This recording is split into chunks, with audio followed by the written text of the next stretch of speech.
அவரை பொறுத்தளவில் இந்த தேர்தலில் ஒரு பெரிய பாய்ச்சல் அவர் 5வது முறை தனிச்சு நிற்கும்போது ஒரு பெரிய நண்பகத்தன்மையை கொடுக்கும். அது அவருக்கு பெரிய ஒரு பூஸ்டை கொடுக்கும். சந்தர்ப்பவாத கொள்கையற்ற கோமாளி தனமான அரசியலுக்கு எதிராக உறுதியாக நிற்கக்கூடிய தலைவருங்கிற மதிப்பு அவரை எங்கேயோ உயர்த்தும். காங்கிரஸுக்கு தவறுகளை மையப்படுத்தி நாம் தமிழர் கேண்டிடேட்ஸ் இந்த காங்கிரஸ் நிற்கக்கூடிய ஒரு 20-25 தொகுதிக்குள்ள கரெக்டாக ப்ளே பண்ணால் திமுகவில் உள்ள தமிழ் உணர்வு உள்ள வாக்குகள் ராகுல் காந்திக்கு ஒரு அடி கொடுக்கறதுக்காக சரியாக டிரான்ஸ்ஃபர் ஆகாது. நாம் தமிழருக்கு வர்றதுக்கான வாய்ப்புகள் இருக்குது. அதில் ஏற்கனவே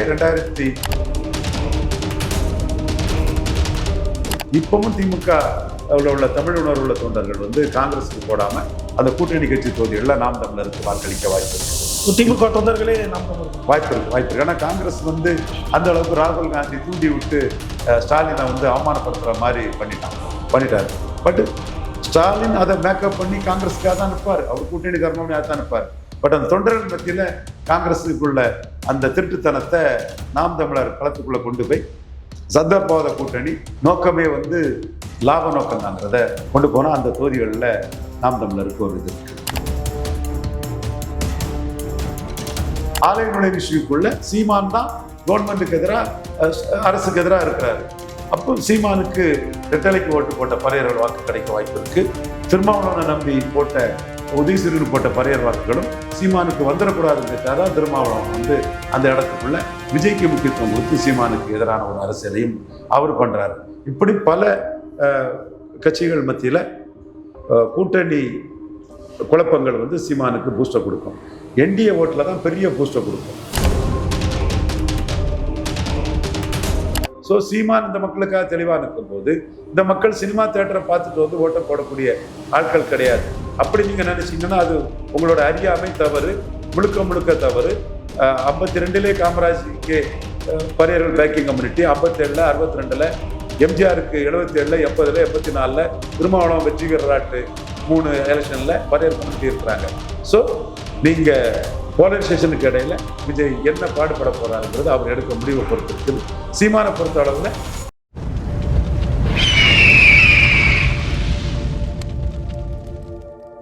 அரசியல் விருத நேயர்களுக்கு வணக்கம். இன்று நம்மோதையின் சிறப்பு அரசியல் தரணியாளர் திரு ரவீந்திரன் துரைசாமி அவர்கள். வணக்கம் சார். வணக்கம் சார். கூட்டணிகள் கிட்டத்தட்ட இறுதியான சூழலுக்கு வந்துருச்சு. காங்கிரஸ் கூட நாளை பேச்சுவார்த்தையில் திமுக கூட பேச்சுவார்த்தையில் கூட்டணி பேச்சுவார்த்தையில் ஈடுபட போதா அறிவிச்சிட்டாங்க. இப்போ சீமானோ ரோல் என்ன? அவர் இந்த தேர்தலில் கிங்கா இருப்பாரா இல்லை கிங் மேக்கரா இருப்பாரான்றது தான் இப்போ கேள்வியா இருக்கு. நீங்க எப்படி பாக்குறீங்க? அவரை பொறுத்த அளவில் இந்த தேர்தலில் ஒரு பெரிய பாய்ச்சல் அவருக்கு இருக்கும். 5வது முறை தனிச்சு நிற்கும்போது ஒரு பெரிய நண்பகத்தன்மையை கொடுக்கும். அது அவருக்கு பெரிய ஒரு பூஸ்டை கொடுக்கும். சந்தர்ப்பவாத கொள்கையற்ற கோமாளி தனமான அரசியலுக்கு எதிராக உறுதியாக நிற்கக்கூடிய தலைவருங்கிற மதிப்பு அவரை எங்கேயோ உயர்த்தும். அவன் காங்கிரஸ்காரன் சொல்லுவான், பாஜக எதிர்ப்பு தான் எங்களுக்கு முக்கியமா. ஏன்பா பாஜக எதிர்ப்புனா ஏன்பா கத்திட்டு தெரிஞ்ச தம்பி மாணிக் தாகூர், ஏன் பிரவீன் காந்தி என்னத்தான் பேசிட்டு தெரிஞ்சாரு? அவன் பாஜக எதிர்ப்புங்கிறது வெளி வேஷம். உனக்கு அரசியல் லாபத்துக்காக தான் நீ நிற்கிற. பாஜக எதிர்ப்புன்னு ஒன்றை வச்சு பஜனை பாடிட்டு இருக்கிற. இதுதான் உண்மை நிலைமை. பட் பாஜக எதிர்ப்பில் காங்கிரஸுக்கு கிறிஸ்டின் முஸ்லீம் ஓட்டு இருக்கு, அதை நம்ம மறுக்க வரல. அந்த ஒரு காம்பினேஷனாக திமுக காங்கிரஸ்னா ஒரு காம்பினேஷனாக அந்த ஓட்டு இருக்குது. அது வெளியே போனால் ராகுல் காந்திக்கும் மற்றவங்களுக்கும் 1-2 விழுக்காடு ஓட்டு கூட இருக்காதுன்னு பயந்துட்டான். முத ராகுல் காந்திக்கு தமிழ்நாட்டில் இமேஜ் அடி வாங்கிட்டு, ஒரு சுயநலவாதி, ஒரு நரித்தனம் பண்ணக்கூடிய ஒரு குரங்கு குட்டியை விட்டு ஆழம் பார்க்குறது மாதிரி பிரவீன் சக்கரவர்த்தியையும் மாணிக் தாகூரை விட்டு ஆழம் பார்த்து நெத்தி அடி, நாயடி, பேயடி வாங்கி அசிங்கப்பட்டுட்டாரு ராகுல் காந்தின்னு. ராகுல் காந்திக்கு இமேஜ் இந்த இதுக்குள்ள அடிபட்டு தகர்ந்து போச்சு. நாம் சீமான் காங்கிரஸை வாங்கி அடிச்சுட்டு இருக்கிறாருன்னா அவர் 2009 இந்த களத்துக்குள்ள ஜெயலலிதாவுக்கு ஆதரவாக வந்தார். அதில் காங்கிரஸ் பெருசாக பாதிக்கப்பட்டது. ஆனால் 19 காங்கிரஸ் சரியாயிட்டு அந்த பாதிப்பு. சீமான் இன்னொரு இதுக்குள்ள வளர்ந்துகிட்டு இருந்தா கூட 19 காங்கிரஸுக்கு அந்த பாதிப்பு 99 இருந்தது, 19 2009 இருந்தது, 19 இல்லை. 10 வருஷத்துல அது சரியாயிடுச்சு. மீண்டும் இப்போ ராகுல் காந்தி மாணிக் தாகூர் பண்ண கூட்டணி குழப்பத்தில் திமுக காரன் காங்கிரஸ் தொகுதிகளில் ஓட்டு சரியா போட மாட்டான். அதுல இனத்தை அளித்த காங்கிரஸுங்கிறத காங்கிரஸுக்கு தவறுகளை மையப்படுத்தி நாம் தமிழர் கேண்டிடேட்ஸ் இந்த காங்கிரஸ் இருக்கக்கூடிய ஒரு 20-25 தொகுதிக்குள்ள கரெக்டாக ப்ளே பண்ணால் திமுகவில் உள்ள தமிழ் உணர்வு உள்ள வாக்குகள் வந்து ராகுல் காந்திக்கு ஒரு அடி கொடுக்கறதுக்காக சரியாக டிரான்ஸ்ஃபர் ஆகாது, நாம் தமிழருக்கு வர்றதுக்கான வாய்ப்புகள் இருக்குது. அதில் ஏற்கனவே 2009ஆம் ஆண்டு திமுகவுக்கு வந்து ஈழப்பிரச்சனையில் பெரிய பாதிப்பு இல்லை. திருவள்ளூர், தென் சென்னை, கரூர், பொள்ளாச்சி 4 தொகுதி தான் பாதிச்சு. 22க்கு 4 தான் பாதிச்சு. 18 தொகுதி திமுக ஜெயித்துட்டாங்க. காங்கிரஸ் 15 தொகுதியில் 8 தொகுதி பாதிச்சுட்டு ஜெயித்த தொகுதியும் ரீகவுண்டிங் மினிஸ்டர் ப. சிதம்பரம் தத்திக்க புத்திக்கன்னு ஏதோ ஒட்டில் புட்ட வச்ச கதையாட்டு குறைஞ்ச இதில் தான் ஜெயித்தாங்க. காங்கிரஸுக்கு திமுக ஓட்டு போடலை. இப்பவும் திமுக உள்ள தமிழ் உணர்வு உள்ள தொண்டர்கள் வந்து காங்கிரஸுக்கு போடாமல் அந்த கூட்டணி கட்சி தொகுதிகளில் நாம் தமிழருக்கு வாக்களிக்க வாய்ப்பு இருக்குது. திமுக தொண்டர்களே நாம் தமிழருக்கு வாய்ப்பு இருக்கு. ஏன்னா காங்கிரஸ் வந்து அந்த அளவுக்கு ராகுல் காந்தி தூண்டி விட்டு ஸ்டாலினை வந்து அவமானப்படுத்துகிற மாதிரி பண்ணிட்டார். பட் ஸ்டாலின் அதை மேக்கப் பண்ணி காங்கிரஸுக்காக தான் நிற்பார். அவர் கூட்டணி தர்மம்னு தான் நிற்பார். பட் அந்த தொண்டர்கள் மத்தியில் காங்கிரஸுக்குள்ள அந்த திருட்டுத்தனத்தை நாம் தமிழர் களத்துக்குள்ளே கொண்டு போய் சந்தர்ப்பவாத கூட்டணி நோக்கமே வந்து லாப நோக்கம் தாங்கிறத கொண்டு போனால் அந்த தொகுதிகளில் நாம் தமிழருக்கு ஒரு இது இருக்குது. அடுத்தால திமுக கூட்டணிக்கு வந்ததில் மேற்கையும் வடக்கையும் 50 விழுக்காடு வாக்கு அவங்க எதிர்பார்க்குறாங்க. ஸ்டாலின் ஒரு சோஷியல் போலரைசேஷனுக்கு அவங்க எதிர்பார்த்து இது பண்ணுறாங்க. அந்த போலரைசேஷனில் அவங்களோட பெரிய ஒரு இதாட்டு பார்க்குறது, ஏற்கனவே அவங்களுக்கு கிறிஸ்டின் முஸ்லீம் போலரைசேஷன் இருக்குது. முஸ்லீம்லாம் 90-95 இருக்கிறாங்க. கிறிஸ்டின் 80க்கு மேலே இருக்கிறாங்க. அடுத்து பரையர் சமூக போலரைசேஷன் இருக்குது. பரையர் சமூக போலரைசேஷன் பாமகவுக்கு எதிராக இருக்காங்க.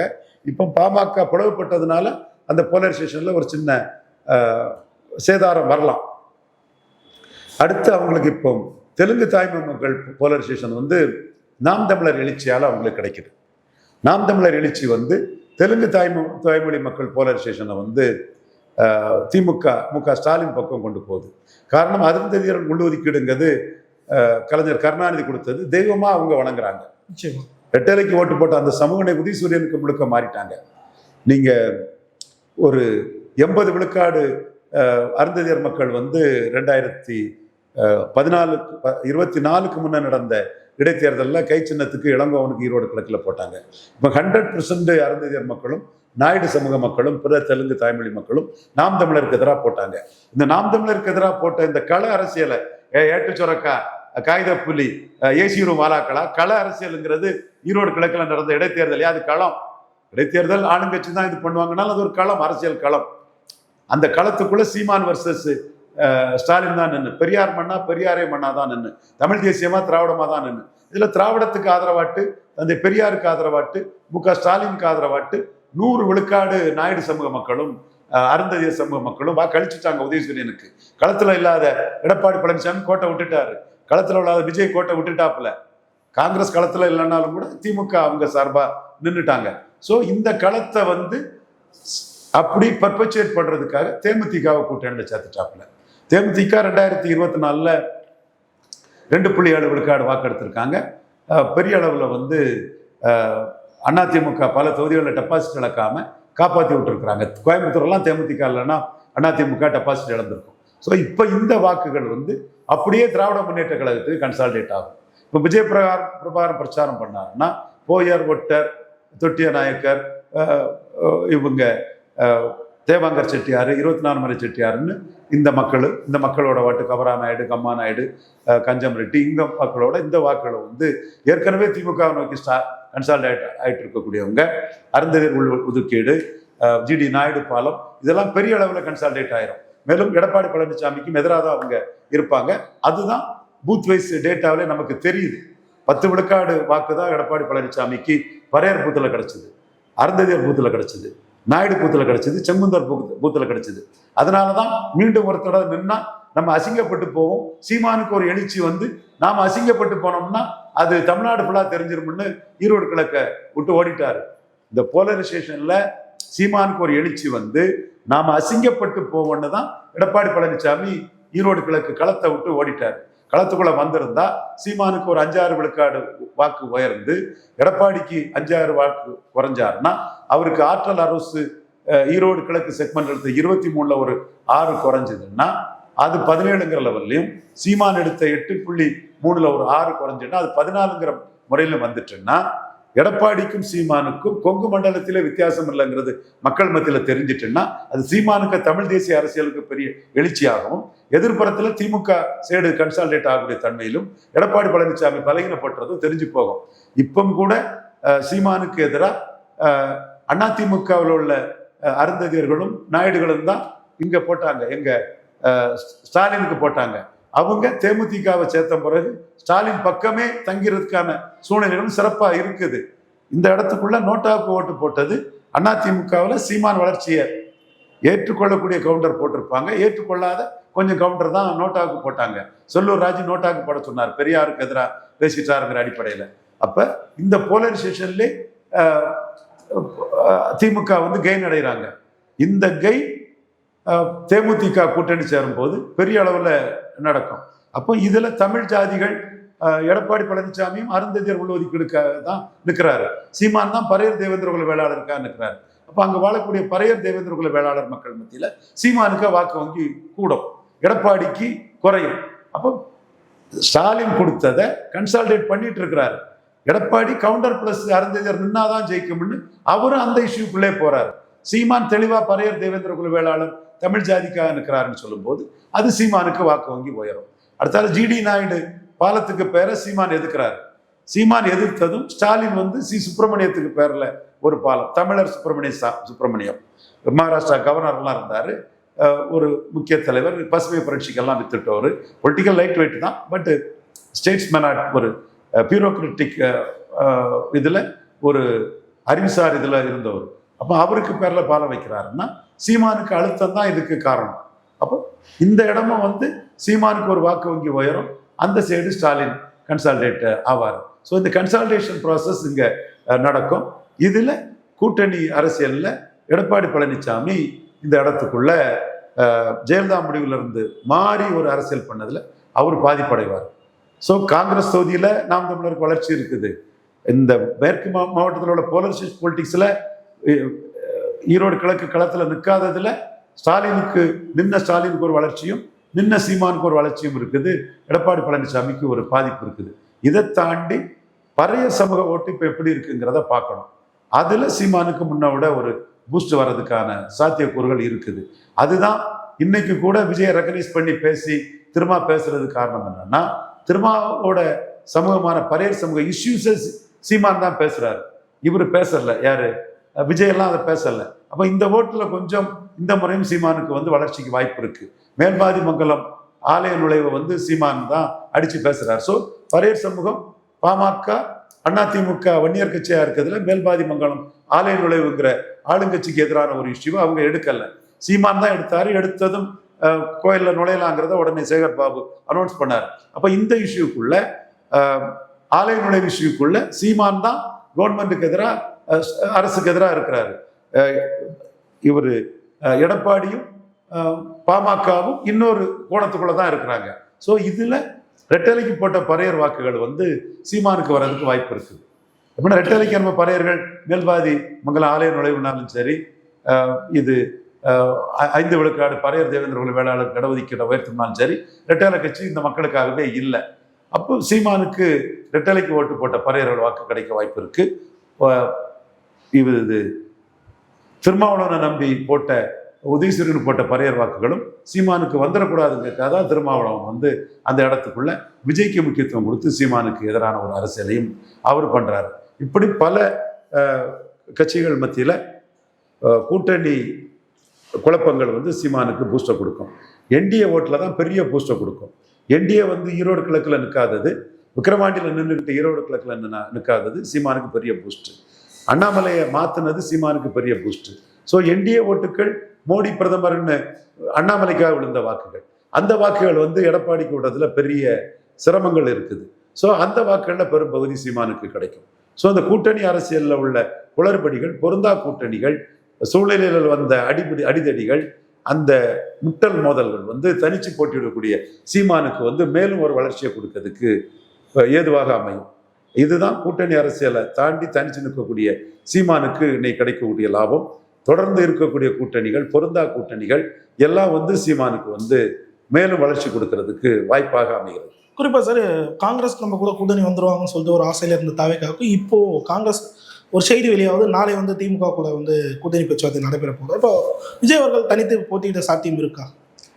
விஜய் பண்ண அரசியல் எல்லாமே தப்பு. சுயநல அரசியல், சந்தப்பாத அரசியல், பச்சவந்தித்தனமான அரசியல், யதார்த்த களம் தெரியாத அரசியல். முதல்ல நீங்க கட்சி ஆரம்பிச்சுட்டு 39 கேண்டிடேட் போட்டிருக்கணும். லெட்டர் பேட் இருந்திருக்க கூடாது. கமல்ஹாசன் போடல, கஷ்டப்பட்டு போட்டிருக்கணும். லெட்டர் பேடா இருந்தது தப்பு. அதனால தான் மோடி அடிக்கிறாரு. ஒண்ணு. ரெண்டாவது, நீங்க விக்கிரவாண்டியில போலரைசேஷனை தடுத்துருக்கணும். நான் சொன்னேன் விக்கிரவாண்டியில போலரைசேஷன் தான் வரணும்னு. விஜயே விக்கிரவாண்டியில அவருக்கு வந்து 20 விழுக்காடு ஓட்டு இருக்குன்னு நினைச்சிட்டு இருந்தாரு. சகோதரர் ஜோசப் விஜய் சகாதேவ மாதிரி நான் சொன்னேன் உங்கள்கிட்ட. உங்களை மனப்பூர்வமா புஷி ஆனந்த் விஸ்வகர்மா சமுதாயத்தை பொதுச்செயலாளரை போட்டது சமூக நீதி பார்வையில் இன்னைக்கும் பாராட்டியிருக்கேன், என்னைக்கும் பாராட்டுவேன். கொள்கையில நம்ம உறுதியாக பாராட்டுவோம் சகோதரர் ஜோசப் விஜயை. ஆனால் நீங்க வந்து விக்கிரவாண்டியில போலரைசேஷனை உடைக்கணும்னு சொன்னேன். ஆனால் உங்களை ஜான் ஆரோக்கியசாமி நம்ப வச்சாரு. உங்களுக்கு 20 விழுக்காடு ஓட்டு, 50,000 ஓட்டு, ஆன்லைன் மெம்பர்ஸ் இருக்குன்னு சொன்னாரு. மனச்சாட்சி படி நீங்க பாருங்க. நீங்க தீய சக்தின்னு திமுகவை எதுக்குறீங்க. நீங்க கள்ளக்குறிச்சி சாராயச்சாவை பார்க்க வந்தீங்க. உங்களுக்கு உண்மையிலே 20 விழுக்காடு வாக்கு, 50,000 வாக்கு ஆன்லைன் வாக்காளர் இருந்தாங்கன்னா உங்க வாக்காளர்கள் உதயசூரியனுக்கு ஓட்டு போட வந்திருப்பாங்களா? வந்திருக்க மாட்டாங்க. அப்ப பணத்துக்காக வந்தான்னா ஜெனரல் எலெக்ஷன்லயும் பணத்துக்காக வருவான். உன் கண்ட்ரோல் எல்லாம் உன் ஓட்டர்ஸ். ஒண்ணு. போலிங் கூடி இருக்குமா? உங்க ஓட்டர்ஸ் வந்து போலிங் கூட்டியிருப்பாங்களா? போலிங்கும் கூட்டியிருக்காங்க, உதயசூரியனுக்கும் ஓட்டு போட்டிருக்காங்க, நோட்டாவுக்கும் ஓட்டு குறைஞ்சிருக்கு. இந்த இடம்தான் சகோதரர் ஜோசப் விஜய் உங்ககிட்ட 10 கோடி வாங்கிக்கிட்டு உங்களை ஏமாற்றக்கூடிய ஜான் ஆரோக்கியசாமியோட டகால்ட்டிய தெளிவா விவரமா யோசிக்க வேண்டிய ஒரு இடம். அவங்க வந்து இடைத்தேர்தல் பணத்துக்கு போயிட்டாங்க, நமக்கு 50,000 ஓட்டு உண்டு, 20 விழுக்காடு ஓட்டு உண்டுலாம் உண்மைதான்னு சொல்லுவாப்புல. பணத்துக்கு போயிட்டாங்கன்னா 50 பூத்துக்கள்ல வன்னியர்கள் எப்படி உதயசூரியனை மீறி மாம்பழத்தை அண்ணாமலை பிரச்சாரத்தால எடப்பாடியை தற்குறினி அடிச்சு 50 பூத்துக்கள்ல வன்னியர்கள் வந்து அதிக ஓட்டு எடுக்க வச்சிருப்பாங்க. அப்போ எடப்பாடியை தற்குறின்னு சொல்லி, ஜெயலலிதா எடப்பாடி ஊழல்வாதிகள்னு சொல்லி, எடப்பாடி களத்தை விட்டு போயிட்டாருன்னு அடிச்சு அண்ணாமலை விக்கிரவாண்டி வீதியில அண்ணாமலை அன்புமணியும் மாம்பழத்தை தூக்கிட்டு போய் 50 பூத்துகளில் அதிக ஓட்டு எடுத்திருக்காங்க. ஈரோடு கிழக்கில் கூட ஒரு வெள்ளாள கவுண்டர் பூத்திலையும் ஒரு வட இந்தியர் பிளஸ் வெள்ளாள கவுண்டர் பூத்திலையும் 2 பூத்துல தான் அண்ணாமலை முயற்சியில அதிக ஓட்டு கிடைச்சிது ரெட்டலைக்கு. ஆனா இங்க 50 பூத்துல கிடைச்சிருக்கு. அப்ப இப்படி ஒரு போலரைசேஷன் நடக்கக்கூடிய பட்சத்துல விஜய்க்கு 20 விழுக்காடு ஓட்டு இருக்குது, 50,000 ஓட்டு இருக்குன்னா ஜான் ஆரோக்கியசாமி விஜயை 10 கோடி வாங்கிட்டு நம்ப வச்சது. விஜயே ஏமாளி ஆயிருக்காரு, விஜயே எழுச்சியவன் ஆயிருக்கிறாரு, விஜயே குழாய் அடிச்சுட்டாப்புல ஜான் ஆரோக்கியசாமி, விஜயே ஏமாத்திட்டாப்புல. சீமானை ஏமாத்திட்டாருங்கிற மாதிரி ஒரு தோற்றம் இருந்தது. உண்மையிலே விஜய் ஏமாத்தி இருக்கிறாரு. விஜய்க்கு அந்த ரிசல்ட்டுக்கு பிறகு நான் சொல்லக்கூடிய இதெல்லாம் வச்சு பகுத்தறிஞ்சு பார்த்தா விஜய்க்கு அங்க ஓட்டே இல்லைன்னு அவருக்கு தெரிஞ்சிருக்கும். ஏற்கனவே மோடியை பார்க்கும்போது ஜெயலலிதா அவரை வெட்டு செல்லா நோட்டு நிரூபிச்சாங்கிறது வரலாறு. அது வை ரவிச்சந்திரன் கிட்டெல்லாம் சேர்ந்து வைகோக்கெல்லாம் பிரச்சாரம் பண்ண போயிருந்தவங்க ஒன்றும் அங்கே ஆகலை விஜய்க்குங்கிற போது. ஜெயலலிதா 39க்கு 37 ஜெயித்துட்டாங்க, 6 விழுக்காடு வந்துட்டாங்கலாம் 2014 உள்ள விஷயம். இப்போ கரண்ட்ல உள்ள விஷயத்திலே விஜய் வந்து இதில் அடி வாங்கியிருக்கிறாரு. ஜான் ஆரோக்கியசாமி விஜயை ஏமாத்தி இருக்கிறாரு. இதை ஜான் ஆரோக்கியசாமி விஜய் ஏமாத்தினதை அந்த மோனிகாவா அந்த அவங்களோட ஐடி டீம் அவங்கெல்லாம் ஆராய்ந்து பார்த்து விஜய் கிட்ட உங்க இதை என்லைட்டன் பண்ணுங்க, விஜயை ஏமாத்திட்டு இருக்கிறாரு. நான் சீமான ஜான் ஆரோக்கியசாமி ஏமாத்தினதை தான் நான் வெளிப்படையா சொன்னேன். அதனால அதுக்கு பிறகுதான் சீமான் அஜித் அண்ணா பைக்கு சீமான் சின்ன மைக்கு, அஜித் அண்ணா பைக்கு சீமான் சின்ன மைக்கு, அஜித் அண்ணா பைக்கு சீமான் சின்ன மைக்குன்னு விஜய் ஒரு பொருட்டே இல்லைன்னு ஈரோடு கிழக்குல களமாடினார். ஆனா விஜய் கிட்ட ஜான் ஆரோக்கியசாமி ஏமாத்திட்டு இருக்கிறத விஜய் உணரணும். இப்போ நான் இதையா ரொம்ப எலாபரேட்டா சொல்றோம்னா, விஜய் அடுத்து ராமதாஸ் கூட கூட்டணி போறாரா, தனிச்சு நிற்க போறாராங்கிறது தான் கேள்வி. தனிச்சு நின்னா 70 தொகுதியில போலரைசேஷன் வரும். வன்னியர் பெல்ட்டில் தாக்கு பிடிச்சிட மாட்டார். சீமான் தாக்கு பிடிப்பார். ஏன்னா போலரைசேஷன் மீறி களத்துக்குள்ள வாராரு சீமான். களத்தை விட்டு ஓடல, பின்னங்கால் பரடிப்பட களத்துக்குள்ள நிற்கிறாரு சீமான். 5 விழுக்காடு 6 விழுக்காடு ஆக்கியிருக்காரு. 1 விழுக்காடு தான் கூடியிருக்கு. ஆனா களத்துக்குள்ள நின்னாருங்க தான் சீமானுக்கு மறிட்டு. களத்துக்குள்ள நின்னவர் போலரைசேஷன்ல ஓரளவு தாக்கு பிடிப்பாரு. களத்துக்குள்ள நிற்காத விஜய் போலரைசேஷன்ல தாக்கு பிடிக்க முடியாது. இது நான் சொல்றது சரியா தப்பான்னு சகாதேவ மாதிரி விஜய் புரிஞ்சுக்கிடணும். நீங்க உங்களை பணம் வாங்கிக்கிட்டு உங்களே புகழ்ந்து பேசுறவன் உங்க காசை வாங்கிக்கிட்டு போலியா பொய்யா உங்களை புகழ்ந்து பேசுறான். நீங்க இதுவரை பல நிரூபிக்கல, அன்டெஸ்டட் நாட் ப்ரூவ்டு தான். கூட்டம் வருது, அதுல மறுக்க முடியாது யாரும். ஆனா வாக்கு வரல.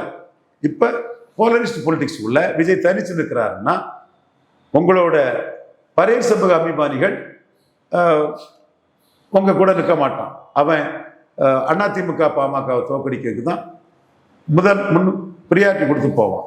வன்னியர் சமூக ரசிகர்கள் திமுகவில் உள்ள வன்னியர்களுக்கும் போடுவான், அதிமுக பாமக வன்னியருக்கு கொஞ்சம் கூடுதல் முக்கியத்துவம் கொடுப்பான். நடக்க போறது அங்க போலரைசேஷன் தான். நீங்க சகாதேவ மாதிரி சொன்ன என் கருத்தை கேட்காம விக்கிரவாண்டியில கோட்டை விட்டுக்கிட்டு ரொம்ப மோசமா 70 தொகுதியிலும் போக போறீங்க. ஒருவேளையில ராமதாஸ் கூட கூட்டணி வச்சீங்கன்னா அது உங்களுக்கு ஓரளவு பலனை கொடுக்கலாம். அப்போ அதுக்கு என்ன சொல்லுவான்னா, ராமதாஸோட கூட்டணி வச்சா எஸ்சி ஓட்டெல்லாம் போயிரும்னு சொல்லுவான். அந்த ஓட்டு உங்களுக்கு இன்னும் வரல. வராத ஓட்டு போறதோ போகாததோ கற்பனை தான். நீங்க ராமதாஸோட கூட்டணி வைக்கலனாலும் அபிமானமான எஸ்சி ஓட்டு உங்களுக்கு வருமாங்கிறதுக்கு கேரண்டி கிடையாது. சீமான் தான் 5 விழுக்காடு பரையர்களுக்கு இடஒதுக்கீடு உயர்த்தி கேட்கிறாரு. சீமான் தான் பஞ்சமண்டல மீட்பு பற்றி பேசுறாரு. சீமான் தான் ஆதி தமிழர் வெல்லாது மீதி தமிழர் வெல்ல முடியாதுன்னு பேசுறாரு. சீமான் தான் ஆணவ கொலைக்கு எதிராக பேசுறாரு. சீமான் தான் MC ராஜா, ரெட்டமலை சீனிவாசன், ஐத்தியதாச பண்டிதருக்கு முப்பர விழா நடத்துறாரு. சீமான் தான் ஒன்னையாடா அடிக்க சொன்னேன், பறையதான் அடிக்க சொன்னேன்னு தெளிவா நிற்கிறாரு. ஸோ சீமான் இந்த மக்களுக்காக தெளிவா நிற்கும் போது இந்த மக்கள் சினிமா தியேட்டரை பார்த்துட்டு ஓட்ட போடக்கூடிய ஆட்கள் கிடையாது. அப்படி நீங்க நினைச்சீங்கன்னா அது உங்களோட அறியாமை தவறு, முழுக்க தவறு. 52 காமராஜுக்கு பரையர்கள் பேக்கிங் கம்யூனிட்டி, 57 62 எம்ஜிஆருக்கு 77 80 84 திருமாவளவன் வெற்றி வீரராட்டு 3 எலெக்ஷன்ல பரையர் கம்யூனிட்டி இருக்கிறாங்க. ஸோ நீங்க போலரைசேஷனுக்கு இடையில விஜய் என்ன பாடுபட போறாருங்கிறது அவர் எடுக்க முடிவை பொறுத்து இருக்குது. சீமானை பொறுத்த அளவுல சூழ்நிலைக்கு ஏற்ப பரையர் சமூக வாக்குல அவருக்கு வாக்கு வீதம் அதிகரிக்கிறதுக்கான சூழல் தெளிவா இருக்குது. அந்த மக்கள் இன்டெலெக்சுவல் கம்யூனிட்டி, அந்த மக்களுக்கு இஷ்யூவை சீமான் தான் எடுத்து களமாடுறான்னு சொல்லும் போது சீமானை கண்டு தான் திருமாவளவனே பயப்படுறாரு. இறுதியாக ஒரே ஒரு கேள்வி தான் சார். 50,000 விருப்ப மனுக்கள் பெறப்பட்டதுன்னாங்க. ஆனால் திருப்பி எதிர்பார்த்த அளவுக்கு வரல அப்படின்ற ஒரு செய்தி வெளியாக இருக்குது. தவேகா சார்பில் எப்படி பார்க்குறீங்க? இதெல்லாம் இது விக்கிரவாண்டியில் 20 விழுக்காடு ஓட்டு 50,000 ஆன்லைன் ஓட்டுன்னு சொன்ன மாதிரி தான். போய் தான் சொல்கிறாங்க. அவங்களுக்கு ரொம்ப சிரமத்தில் மாட்டிக்கிட்டாங்க. 234 கேண்டிடேட் இல்லை, கூட்டணிக்கு ஆள் இல்லை, கொள்கை இல்லை, எந்த இஷ்யூலையும் ஸ்டாண்ட் எடுக்க முடியல. தமிழர்ந்து வந்தால் தான் தெலுங்கு மலையாளம் கன்னடங்கிறதுல விஜய் ஸ்டாண்ட் எடுக்காமல் வந்தாருன்னா அது எப்படி சீமானுக்கு தான் அது லாபமாக வரும். இலவசங்கள் நாட்டுக்கு கேடுங்களை ஸ்டாண்ட் எடுக்க முடியல. தென் டாஸ்மார்க்கு கூடாது, மதுப்பிரியர்கள் வாக்கு பெயருமோன்னு அதில் ஸ்டாண்ட் எடுக்க முடியல. பரையர் தேவேந்திர வேளாளருக்கு 5 விழுக்காடு உயர்த்தினங்களை ஸ்டாண்ட் எடுக்க முடியல. கவின் ஆணவ படுகொலையில் ஸ்டாண்ட் எடுக்க முடியல. இப்படி எதுலையுமே ஸ்டாண்ட் எடுக்க முடியாத போது 234 நாம் தமிழர் கேண்டிடேட்டும் நாங்கள் இந்த ஸ்டாண்டில் இருக்கிறோம், போடுறவன் போடு இனி ஆணித்தரமாக நிற்கும் போது உறுதியான நாம் தமிழர் கேண்டிடேட்டுக்கு தான் அந்த வாக்கு உரிமை தவிர வலமும் போகாமல் இடமும் போகாமல் நடுப்புல போய் அடிபட்டு இருக்கக்கூடிய விஜய்க்கு நிலைமை திருமங்கலம் சரத்குமார் மாதிரி தான் ஆகும். எம்ஜிஆருக்கு நாடியில் வெட்டு, எனக்கும் நாடியில் வெட்டு. எம்ஜிஆருக்கு திண்டுக்கல், எனக்கு திருமங்கலம்னாரு. ஒரு நபர்களுக்கு வாக்கு கிடையாது. அதே சரத்குமார் திருமங்கலத்தில் பரதன், RV ஐயாவோட பரதன், முத்திரையர் சமூகம், அவரோட மகன் பரதன் சினிமா ஹீரோ, அவரை போட்டிருந்தான்னா ஓட்டு வந்திருக்கும். தேவேந்திர குல வேளாளரை திருமங்கலம் பொது தொகுதியில் போட்டிருந்தா ஓட்டு வந்திருக்கும். ஆனால் இந்த ரெண்டையுமே செய்யாமல் அவரும் திமுக யாரை போட்டாங்களோ அவங்கள கேண்டிடேட்டாக போட்டு நோட்டாவுக்கு கீழே போனார். ஸோ சரத்குமார் ராதிகா அரசியல் ஒரு பாடம். அதே மாதிரி விஜயகாந்த் திருமங்கலம் திருப்பரங்குன்றத்தில் 15 விழுக்காடு எடுத்தவர், அம்பாசமுத்திரம் கிள்ளியூரில் 1 விழுக்காடு 2 விழுக்காடு வாட்டு தான் எடுத்தார். கமலஹாசன் டிநகர் மயிலாப்பூரில் 15 விழுக்காடு எடுத்தவர், உசிலம்பட்டி ஆண்டிப்பட்டி மேலூர் தென் முதுகுளத்தூரில் 1 விழுக்காடு ஓட்டு தான் எடுத்தார். இது விஜய்க்கு பாடம். இப்போ உங்கள் பணத்தை வாங்கிக்கிட்டு உங்களை ஏமாற்றக்கூடிய ஜானாரிக்கசாமி கல்டாக்கும் அதாக்கும் இதாக்கன்னு பொய் சொல்லுவார். ஆனால் நீங்கள் எந்த அளவுக்கு ஏமாற்றப்பட்டிருக்கீங்கிறதும், ராகுல் காந்திக்கு ஆதரவாக பேசுறதுனால நீங்கள் உயிராக நினைச்ச ஜனநாயகம் படம் ரிலீஸ் ஆக முடியாமல் 300 கோடி லாஸ் ஆகி திரையுலகில் உள்ளவங்களாம் அதை எதுக்காம இருக்கீங்கன்னு ஹீரோயின்ஸ் எல்லாம் கைகட்டி சிரிக்கிறாங்களா? அவங்கள குதிரை நடிகைகள், ஹீரோயின்ஸு, ஹீரோஸ் எல்லாம் என்னையா இவருக்கெல்லாம் அரசியல் சொல்லி வச்சு அடிக்கிறாங்க. இவரை வந்து நீங்கள் ரவீந்திரன் துரைசாமியை உங்கள் ஆட்களை வச்சு கிண்டல் பண்ணீங்க. யாரை வச்சு கிண்டல் பண்ணீங்க? விக்னேஷை வச்சு கிண்டல் பண்ணீங்க. வீர விக்னேஷ் வச்சு, அவருக்கு இன்னொரு பையன் ரமேஷ்னு ஒரு பையனை வச்சு கிண்டல் பண்ணீங்க. ராஜ்மோகனை வச்சு கிண்டல் பண்ணீங்க. இவர் ஜெகதீஸ்வரனை வந்து எனக்கு எதிராக பேச தூண்டி விட்டீங்க. சோனியாங்கிற அந்த அம்மையாரை தூண்டி விட்டுருக்கீங்க. விஜயே தூண்டி விட்டு நான் வந்து ஸ்டாலினை பற்றி கரெக்டாக தான் சொன்னேன். கலைஞரோட பெரிய வெற்றி பெற்றிருக்கிறாரு. எதிர்ப்பு ஓட்டு இல்லை அவருக்கு. இசைவேளாளர்களுக்கு எதிர்ப்பு கிடையாது. கலைஞருக்கு எதிர்ப்பு இருந்தது. அந்த எதிர்ப்பு ஸ்டாலினுக்கு இல்லை. 48 விழுக்காடு வருவாருன்னு 47 வந்தார். அப்போ அதே மாதிரி இப்போ 45 விழுக்காடுக்கு மேலே ஸ்டாலின் வருவாருங்கிற கருத்தை நான் சொல்கிறேன். என் கருத்து சரியாயிருக்கு. மோடிக்கிட்டே இதே தான் ரிப்போர்ட் நான் கொடுத்துருக்குறேன். அவர் ஸ்டாலின் மீண்டும் வந்துடுவார், உதயநிதி பலமாயிருவான்னு சொன்னதும், உதயநிதி மேலுள்ள வன்மத்திலும் காழ்ப்புணர்ச்சியிலும் பொறாமையிலும் பொச்சரிப்பிலையும் அந்த துவேஷத்தில் நீங்கள் வந்து என்ன புள்ளிவர புலிகள்னு எனக்கு எதிராக பேசி நீங்கள் அதில் பேசுனீங்க. இதெல்லாம் உங்களுக்கு தேவையா? நாம் ஒன்றுமே பண்ணலை. மோடிக்கு எதிராக வராரு, ராகுல் காந்திக்கு ஆளுனார். நாங்கள் ஜனநாயகம் படத்தை கூட நாங்கள் குறி வைக்கல. இப்படி ஒரு படத்தை அது தெரியும் உங்களுக்கு எங்களை பற்றி. ஆனால் அடிக்கணும்னு முடிவு பண்ணிட்டா கையில் அடிக்கிறதுக்கு ஜனநாயகம் தான் இருக்குன்னு அடிச்சுட்டாப்புல. உங்கள் படத்தை அடிச்சுக்கிட்டே அதுக்கு பதில் சொல்ல முடியாமல் இருக்கிறதுக்கு திரையில் உள்ள ஹீரோஸு, ஸ்டண்ட் நடிகர்கள், இசையமைப்பாளர்கள், பாடகர்கள் எல்லாரும் உங்களை கைகட்டி சிரிக்கிறாங்க. சினிமா விமர்சகர்களும் இவ்வளவுதான் விஜய் ஒரு போல்ட்னஸே இல்லாத ஒரு கோழைத்தனமான ஒரு இவருக்கெல்லாம் எதுக்கு அரசியல்னு ஹீரோயின்ஸு, டைரக்டர்ஸு, ப்ரொடியூசர்ஸ் எல்லாருமே உங்களை சொல்கிறாங்க. இந்த நிலைமைக்கு விஜய் ஆளாயிட்டாரு. விஜய் பொறுத்தளவில் நம்ம சகாதேவ மாதிரி சொன்னதெல்லாம் அவர் கேட்காதனால தான் அவருக்கு பின்னடைவு. ஜான் ஆரிக்கசாமி 10 கோடியை வாங்கிட்டு பேசுறதுனால அந்த பணத்துக்கு அவரை பற்றி பொய் தான் சொல்லுவாப்புல. காங்கிரஸ் வராதுன்னு சொன்னோம். வந்தாலும் 2 விழுக்காடு ஓட்டு தான் வரும்னு சொன்னோம். காங்கிரஸ் எங்க வந்தது? வரல. பல நிரூபிக்காத உங்களால் அணி அமைக்க முடியாதுன்னு சொன்னோம். எங்க அணி அமைச்சிட்டீங்க? போலரைசேஷனை மீறி விக்கிரவாண்டியில் நிற்கிறது நல்லதுன்னு சொன்னோம். ஏன் நிற்காம போனீங்க? எல்லாத்துக்கும் மேல மக்களவை தேர்தலில் 39 நின்னுங்க. ராகுல் காந்திக்கு சில சீட்டு அடி வாங்கும். உங்களுக்காக அரசியல் பண்ணுங்க, இன்னொருத்தருக்காக அரசியல் பண்ணாதீங்கன்னு சொன்னோம். நீங்க ராகுல் காந்திக்கு அரசியல் பண்ணால மோடி கிட்ட எவனை வச்சும் காம்ப்ரமைஸ் பண்ண முடியாதுங்க. அதை வச்சுனா நான் காம்ப்ரமைஸ் பண்ணும் பாப்புல. இவர் ஐஆர்எஸ், எனக்கு அங்கே ஐஆர்எஸ்ல இருக்காரு, பிஎம்ஓல இருக்காரு, குஜராத்தில் இருக்காரு, அங்கே இருக்காரு, அமித்ஷாவை தெரியும், நட்டாவை தெரியும், அவரை தெரியும்னு 1000 புரோக்கர்ஸ் வருவான். எவனை வச்சும் காம்ப்ரமைஸ் பண்ண முடியாதுங்க. சசிகலா விஷயத்துல அனானப்பட்ட சத்திரன் குருமூர்த்தி சாக்கடை ஜலம்னாலும் வீடு தீப்பெட்டி எறியும் அதை கொண்டு அணைக்கணும்னு சொல்லும்போது முடிஞ்சதா? நாம சொன்னதான் நடந்தது. நம்ம மோடிக்கு நன்மைக்காக சிந்திப்போம், மோடிக்காக பேசுவோம், அது நடக்கும். நீங்களும் மோடிக்கு எதிராட்டு வராம உங்க நன்மைக்கு வந்திருந்தீங்கன்னா பழைச்சிருப்பீங்க. இப்பவும் நான் சொல்றதை எல்லாம் ரிமைண்ட் பண்ணி பாருங்க. சகாதேவ மாதிரி சொல்றேன், நக்கல் பண்றேன், நையாண்டி பண்றேன்னு நினைக்காதீங்க. நீங்க பண்ணினதுக்கு உங்களுக்கு நான் எதிராக பண்ணினேன், அவ்வளவுதான். மற்றபடி வேற எதுவும் இல்லை. இன்னும் உங்களுக்கு திருந்துறதுக்கும் பழைச்சிக்கிறதுக்கும் வாய்ப்பு இருக்குது. 2 வாய்ப்பு தான். ஒன்று, போல்டா எழுத்து அடிங்க, நான் பெரிய அரசியல் சக்தி, நான் ராகுல் காந்தியை வாழ வச்சிருவேன், நான் தென் மாநிலங்கள்ல பெருசா வந்துருவேன், அதனால என் படத்துக்கு அநீதின்னு போல்டா சொல்லுங்க. எங்களுக்கும் திருப்தி ஆயிரும். நீங்க வந்து பச்சை புல்வெளியில நிலைக்கூடிய பச்சை பாம்பு மாதிரி லயோலா மதமாற்ற குரூப்பு, அர்பன் நக்சல் வந்து சாதாரண இந்துக்கள் வாக்க சினிமா மூலமா எடுத்துட மாட்டீங்க. எங்களுக்கு அது திருப்தி ஆயிரும். அல்லது அரசியல் களத்தை விட்டு ஒதுங்கிக்கிட்டு 29ல களத்துக்குள்ள வாங்க. நான் சொன்னேன் 24ல வந்திருப்பீங்களா, உங்களுக்கு இந்த பிரச்சனை வந்திருக்காது. 29ல நீங்க வரீங்கன்னா உங்களுக்கு பிரச்சனை கிடையாது. 26ல வந்து ஒரு வாக்கு வலிமை எடுத்துக்கிட்டு அதை மோடிக்கு எதிராட்டும் ராகுலுக்கு ஆதாட்டும் நீங்க கொண்டு போக போறீங்க. இந்த இடம் தான் நீங்க லாக்கான இடம், மாட்டிக்கிட்ட இடம். எல்லாமே தெளிவா பேசுறேன், நல்லதுக்கு பேசுறேன். சுய பரிசோதனை பண்ணுங்க. ஜால்ரா அடிக்கிறவன், பொய் சொல்றவன், உங்க பணத்தை வாங்கிக்கிட்டு அந்த பணத்துக்காக உங்களை போடுறவங்களாம் நம்பாதீங்க. இவங்க முடிவு. பல்லறிக்கையில் தெளிவாக நடத்தி மிக்க நன்றி.